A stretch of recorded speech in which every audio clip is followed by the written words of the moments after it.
ખબર નથી પડતી કે આ લોકો ભણીને બેઠા છે કે ગધેડા ચાલતા ચાલતા ત્યાં પૂગી ગયા છે એ ખબર નથી પડતી. એમ 10 દિવસમાં ડ્યુરેશનનો કોર્સ પૂરો થાય. હવે વનરક્ષકમાં અત્યારે આ લોકો 8 ગણાનું લિસ્ટ આપ્યું. 8 ગણામાંથી તમારે 120 છોકરા પાસ ન થાય 823 માંથી. તો બાકીના લેવા માટે તમે ડાયરેક્ટ કોલ લેટર આપી દેશો કે હવે આવો પરીક્ષા આપી દો. તેમ 2 દિવસમાં ફોરેસ્ટનું તમારું ફિઝિકલ પૂરું થઈ જાય.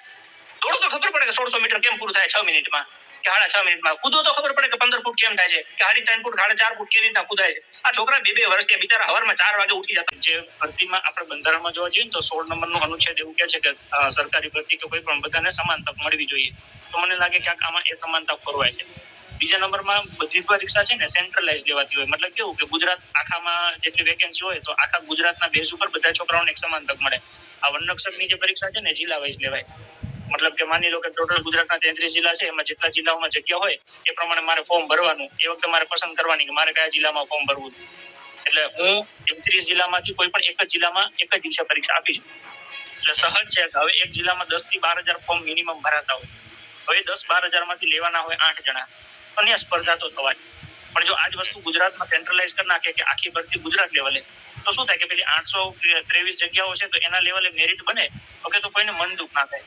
મન દુઃખ થવાનું એક મોટું કારણ શું છે કે માની લો કે કોઈ જિલ્લાનું પેપર છે અઘરું નીકળ્યું, એ જિલ્લાના છોકરાઓ તૈયારી કરવાવાળા 100 છોકરા એવા હતા કે જે ખૂબ સ્માર્ટ હતા. તો એવું બને કે 200 માર્ક્સના પેપરમાં એ લોકો 160-70 લઈ આવે તો એ જિલ્લાનું મેરિટ છે 160 ઉપર અટકવાનું છે. સામે કોઈ એક જિલ્લો એવો છે કે જ્યાં કદાચ તૈયારી વાળો વર્ગ ઓછો છે તો એ જિલ્લામાં બની શકે કે મેરિટ નીચે જાય. તો હવે એક જિલ્લામાં એવું બન્યું કે એક વ્યક્તિને 163 માર્ક્સ આવ્યા, મેરિટમાં એનું નામ નથી. બીજા જિલ્લામાં સામે એવું થયું કે કોકને 147 માર્ક્સ આવ્યા, ત્યાં એનું નામ આવી ગયું. જિલ્લા અલગ હતા, મેરિટ અલગ હતું, પેપર અલગ હતું. કાસ્ટ જોઈ તો બેની સેમ હતી કે હું ઓબીસી માં આવું, ઈ ઓબીસી માં આવે તો આટલો ફેર કેમ? એટલે આ સમજવું એ છોકરા માટે ટફ છે. કેમ કે જિલ્લા વાઇઝ ભરતી હતી, બધા જિલ્લાની જગ્યાઓ અલગ અલગ હોય. તમે જે જિલ્લામાં ફોર્મ ભર્યું હોય તમારા મગજમાં એ જિલ્લાની જગ્યાઓ ફરતી હોય, બાકી બીજા બધા કદાચ તમારા મગજમાં ના હોય. એટલે એક એ વિસંગતતા આવવા પાછળનું મૂળ કારણ એ છે. હવે છોકરાના મનમાં પ્રશ્ન થયો કે 163 મારું નંબર કેમ નથી? તો જે લિસ્ટ ડિક્લેર થયું, માની લો કે આ લોકોને આ વખતે ફોરેસ્ટની ભરતીમાં 823 લોકો લેવાના છે, તો એના પરિણામ સ્વરૂપે એમને 6,400 ની એક યાદી બહાર પાડી કે ભાઈ પહેલા રાઉન્ડમાં આ 6,400 લોકો છે એ હવે નેક્સ્ટ ફિઝિકલ માટે તૈયાર રહેશે. એમનું ફિઝિકલ 10મા કે 11મા મહિનામાં લેવાશે. તો જે છોકરાને માર્ક્સ ગણેલા હતા એ પ્રમાણે એનું નામ ન આવ્યું એટલે એને અંદરથી દુઃખ થયું. દુઃખ થાય તો સહજ છે, એ પ્રશ્ન પૂછે કે મારું ન આવ્યું એનો વાંધો નહીં, પણ આવ્યા એના માર્ક્સ કેટલા મારા કરતા વધારે હતા? એને જાણવાનો અધિકાર છે. તો હવે જાણવા માટે ક્યાં જાય? એ ભરતી બોર્ડ પાસે જાય. ભરતી બોર્ડ હાથ અધર કરતી તમે માર્ક્સ નથી દેવાના. તો હવે છોકરું કોની પાસે જાય? એટલે મૂળ મુદ્દો આ આખો મુદ્દો ઉભો કરવાનો, આ લાખો છોકરાનો જીવ પાડવાનો, આ બધાને રોડે ચડાવવાનો જો કોઈ કામ કરતું હોય તો મારી દ્રષ્ટિએ ભરતી બોર્ડ કરે છે. બાકી આ જ વિદ્યાર્થીઓનું લિસ્ટ ભરતી બોર્ડે ઓકે માર્ક્સ સાઈડ આપી દીધું હોત કે તમે જે પેપર આપ્યું એના માર્ક્સ નોર્મલાઇઝેશનમાં તમારા વૈધા કે ગઈતા ઈ રેશિયો અને ટોટલ માર્ક્સ તમારું. એટલે માની લો કે મારા જિલ્લામાં મારા કરતા 8 જણા આગળ છે તો મારા 163 હતા, એ લોકોને 164, 65, 66 હતા. તો મને અંદરથી એ વાતનો વિશ્વાસ બેસે કે હું નથી આવ્યો એના પાછળનું કારણ છે કે મારા જિલ્લામાં બીજા એવા સક્ષમ છોકરાઓ હતા. અને સામે બીજામાં 147માં જેનો નંબર આવી ગયો છે એ જિલ્લાનું લિસ્ટ જોવે તેને ખબર પડી જાય કે ઓકે અહીંયા હાઈએસ્ટ જ 150 હતા, એટલે એ ઘટતું 147 સુધીમાં સેટ થઈ ગયું. તો વિદ્યાર્થી સમજી શકે. એટલે વિદ્યાર્થીઓનો એક સિમ્પલ માત્ર પ્રશ્ન એટલો છે કે અમારા માર્ક્સ જાહેર કરવામાં આવે અને બીજું કે નોર્મલાઇઝેશન પછી વધે છે કે ઘટે છે અમને જણાવવામાં આવે.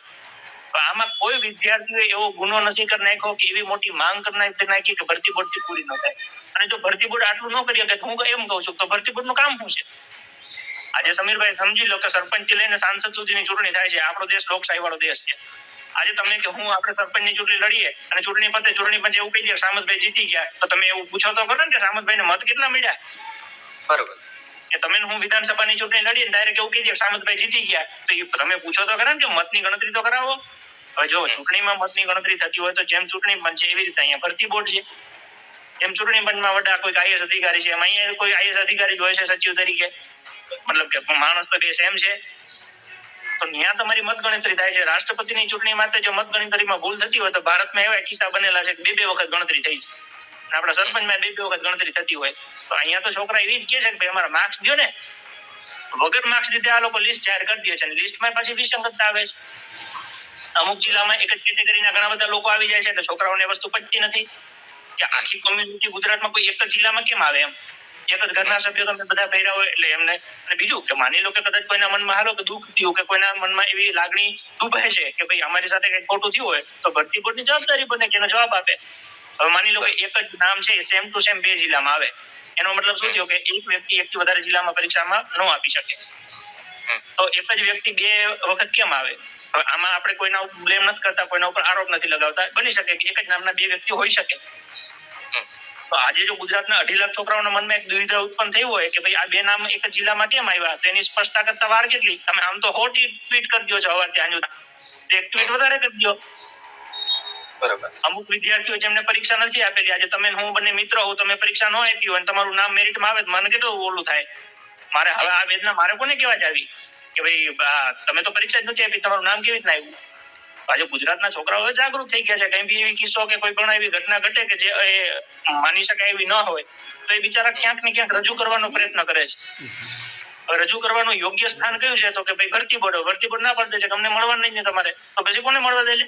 તમને ન મળે તો તમે થોડા કે બાપ દાદાજી જાગીર લઈને બેઠા છો. સરકારનો એક અંગ છે ભરતી કરવી, રોજગાર આપવું સરકારની જવાબદારી છે. સરકાર આનાથી ભાગી ન શકે એટલે તો સરકાર ભરતી બોર્ડ બનાવ્યું છે અને ભરતી બોર્ડની અધ્યક્ષ જે તે વ્યક્તિને આપી છે, એ વ્યક્તિ ભાગી ન શકે. હવે અત્યારે માની લો કે જે ભરતી બોર્ડના અધ્યક્ષ છે એમને પોતાને અત્યાર સુધી ટ્વિટર ઉપર જવાબ આપતા હતા બધું કરતા હતા, એમને ટ્વિટર એકાઉન્ટ ડિલીટ મારી દીધું. ગાંધીનગર તમે ભરતી બોર્ડે જાઓ તો કે ભાઈ મારે જરૂર હશે તો હું તમને બોલાવીશ, તમારે નહીં આવવાનું. તો ભાઈ અમારે તમારું કામ હોય ને અમારે કોને પૂછવું હોય તો કોને પૂછવાનું? ઈશ્વરને પ્રાર્થના કરીએ કે પરમ કૃપાળુ પરમેશ્વર તમે આમને કંઈક જ્ઞાન આપો અને આ લોકો રિઝલ્ટ આપે. છોકરું જાય તો કોની પાસે જાય? ધારાસભ્ય પાસે જાય તો ધારાસભ્ય કઈ બોલતા નથી. હું એમ કહું છું કે ધારાસભ્ય જયારે ખેસ પહેરીને લોકોની વચ્ચે જાય છે તો કે ભાઈ અમને મત આપો, તો એ લોકોના પ્રતિનિધિ તરીકે ચૂંટાઈને જાય છે. એનું કામ શું છે? લોકોના પ્રશ્નને સરકાર સુધી પહોંચાડવા અને સરકાર એનો જવાબ આવે અને લોકો સુધી આપવા. હું એવું કહું છું કે જો તમે અત્યારે આ જવાબદારી ન નિભાવી શકતા હો તો કે તો ખેસને તમે ચૂંટણી તરીકે લઈ લો ને છોકરાને રિક્વેસ્ટ કરી કે ના હોય તો એકાદી ચૂડીની જોડી આ તમારા ધારાસભ્યને આપી દો. હા, તમે પહેરીને જે કામ કરવાનું છે ને એ કરો, રેવા દો, આ કામ તમારાથી નહીં થાય. કાંઈક તો લાજ શરમ જેવું હોય ને. 5-5, 6-6 વર્ષ ત્યાં કોઈ એક એવી ભરતી નથી જતી. ઓકે, ડોક્ટર બનીને 4-5 વર્ષ મહેનત કરે તો એમાં ડખા થાય. ડોક્ટર 5 વર્ષ બની ગયા પછી હાઈ ગ્રેડમાં પીજીની જે તૈયારી કરતા હોય તો એમાં પરીક્ષામાં ડખા થાય. તાલું કોન્સ્ટેબલ થી માનીને કોઈ એક પરીક્ષા એવી નથી કે જેમાં સંતોષકારક રીતે છોકરાઓ રાજી થાય અને લાગણી સાથે સ્વીકારે કે ના અમારી મહેનત ઓછી પડી પણ આમાં કઈ ગડબડ નહીં થઈ હોય. એક પરીક્ષા એવી નથી જવા દેતા. જ્ઞાન સહાયકની ભરતી હતી, 1.5 વર્ષ છોકરાઓ રોડ ઉપર ચડેલા છે. ત્યારે બધા એવું કહેતા હતા કે આપણે શું કહેવા દેવા, એ તો શિક્ષકોને લગતું છે. હવે આ વનરક્ષક વાળાને આવ્યું. ગઈકાલે હમણાં એએસઆઈ ની પરીક્ષા ડાયરેક્ટ રદ કરી નાખી, આખી પોસ્ટ જ ઉડાડી દીધી. હવે માની લો કે તમારે કે હું આપણે જેવા કેવા હજારો લાખો છોકરા એવા હોય કે જે લોકોનો ટાર્ગેટ હોય કે મારે એએસઆઈ ની તૈયારી કરવી છે, આગલી વખતે કદાચ થોડાક માર્ક્સ માટે રહી ગયો હોય, હવે 2-3 વર્ષથી તૈયારી કરતો હોય, એકી હામતું ધડ દઈને ઉડાડી દીધું, હાલો કે એએસઆઈ કેન્સલ. મારે કેન્સલ કરવી છે તો એકાદી ભરતી પહેલા કહી દો ને કે આ છેલ્લી ભરતી છે, આના પછી એએસઆઈ ની ભરતી સીધી નહીં થાય. તો છોકરું સપનું ન જોવે.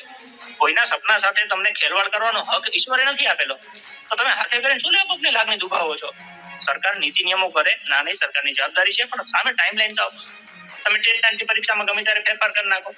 ડીવાયએસઓ ની પરીક્ષામાં હમણાં એ લોકોએ જો 20 ગણા કેવી રીતના પાસ કર્યા અને કીધું ડાયરેક્ટ 13 દિવસમાં પરીક્ષા. 13 દિવસમાં પરીક્ષામાં ડીવાયએસઓ નો કોર્સ પતી જાય. આ લોકો ભણીને બેઠા છે કે ગધેડા ચાલતા ત્યાં પૂગી ગયા છે એ ખબર નથી પડતી. એમ 10 દિવસમાં ડીવાયએસઓ નો કોર્સ પૂરો થાય. હવે વનરક્ષકમાં અત્યારે આ લોકો 8 ગણાનું લિસ્ટ આપ્યું, 8 ગણામાંથી તમારે 120 છોકરા પાસ ન થાય 823 માંથી. તો બાકીના લેવા માટે તમે ડાયરેક્ટ કોલ લેટર આપી દેશો કે હવે આવો પરીક્ષા આપી દો, તો 2 દિવસમાં કોર્સનું તમારું ફિઝિકલ પૂરું થઈ જાય. દોડો તો ખબર પડે કે 1600 મીટર કેમ પૂરું થાય 6 મિનિટમાં કે 6.5 મિનિટમાં. કૂદો તો ખબર પડે કે 15 ફૂટ કેમ થાય છે કે 3.5 ફૂટ 4.5 ફૂટ કેવી રીતના કૂદાય છે. આ છોકરા 2 વર્ષ કે બિચારા સવારમાં 4 વાગે ઉઠી જતા હોય, 4 વાગે ઉઠીને સવારે 4:30-5 વાગે ગ્રાઉન્ડમાં પૂગી જાય, 3 કલાક બિચારા ઠેકડા મારતા હોય, એને પગ દુખતો હોય ને આપણે અડીએ તો રાડું પાડતો તોય છોકરો દોડતો હોય. કેમ તો કે નક્કી કર્યું આ વખતે મારે વર્દી ફેરવી છે, આ વખતે મારે ગમે થાય ને બસ આ વનરક્ષકની પરીક્ષામાં ફિઝિકલમાં નાપાસ નથી થવું. સાહેબ 2-2 વર્ષ બિચારા ઘરે નથી જતા. અને અહીંયા ગાંધીનગરમાં તમે એની પરિસ્થિતિ જો, એક રૂમમાં 5-5, 6-6 જણા રહેતા હોય. આપણે ઓલા તેલના ડબ્બા ગોઠવેલા હોય ને એવી રીતના છોકરા ગોઠવેલા હોય છે રૂમમાં. આ વાસ્તવિક પરિસ્થિતિ છે. હવે આ ધારાસભ્ય કે સાંસદ સભ્યના છોકરા તો મને નથી લાગતું કોઈ તૈયારી કરતા હોય, એટલે એ તો આ પીડા સમજવાના નથી. તો હું એ વિદ્યાર્થીઓના માતા પિતાને કહું છું કે તમે શું કરવા આવી રીતના તાળીઓ વગાડીને જોવો છો? તમને ન ખબર પડે કે તમારો દીકરો 2 વર્ષથી મહેનત કરે છે, એનો વાંક શું છે? અને આમાં ખોટું શું છે? વિદ્યાર્થી પોતાના માર્ક્સ માંગે કે મેં પરીક્ષા આપી છે, તમે જે જગ્યાએ બોલાવ્યો એ જગ્યાએ આવ્યો, તમે જે સમય કીધો તો એ સમયે, તમે જે સિલેબસ આપ્યો તો એ સિલેબસ તૈયાર કર્યો. ગામના આપણે ખેડૂત માણસને સમજાય એ ભરતી બોર્ડના અધ્યક્ષને કેમ નહીં સમજાતી હોય? અને આ છોકરા માંગે છે કે તમે 8 ગણા શું લેવા આપો છો, અને પછી શું કરશે ખબર છે? અત્યારે 8 ગણા આપ્યા, હવે આ લોકોને દોડાવશે 10મા 11મા મહિનામાં. હવે 10મા 11મા મહિનામાં દોડવાનું હશે એટલે આ લોકોને 4 કે 5 દિવસમાં તો દોડાવી દે.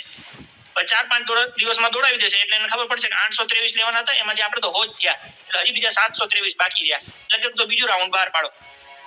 હવે બીજું રાઉન્ડ બહાર પાડશે એટલે તરત જ અઠવાડિયા કે 15 દિવસમાં જ બોલાવી લેશે. તો હવે અઠવાડિયા 15 દિવસમાં છોકરાથી ફિઝિકલ થઈ જાય. અને જે છોકરું અત્યારે હવે એને થોડી ખબર છે કે મારો નંબર બીજા રાઉન્ડમાં આવશે, ત્રીજામાં આવશે, ચોથામાં આવશે કે આવશે જ નહીં, તો મારે શું કરવું, મારે દોડવું, મારે ન દોડવું, મારે કરવું શું એમ. અને આનો પ્રશ્ન મારે કોને પૂછવાનો કે મારે શું કરવાનું. એના કરતા ભરતી બોર્ડ 40,000 લોકોનું લિસ્ટ આપી દે કે 8 ગણા કે જે લીધા છે એની જગ્યાએ 40 ગણા લેવાના છે, તો એ 40 ગણાનું લિસ્ટ આપી દે, છોકરાનું નામ હોય તો એને ખબર તો પડે કે આજ નહીં તો કાલ નહીં તો પરમ દિવસે કોક દી તો મારો વારો આવશે, તો મારે દોડવું પડે. તો એ સવારમાં 4 વાગે ઉઠીને દોડતો થાય. અત્યારે છોકરો 4 વાગે ઉઠે તો એને કરવું શું, દોડવા જવું કે ન જવું, જવું તો શેના માટે, ના જવું તો કેમ ના જવું, આનો જવાબ કોણ આપી શકે. તો આ જ છોકરા પૂછે છે, છોકરા ઈ જ પૂછે છે કે ભાઈ અમારે શું કરવું એમ, અમારે દોડવું ન દોડવું, અમારે કોને પૂછવું.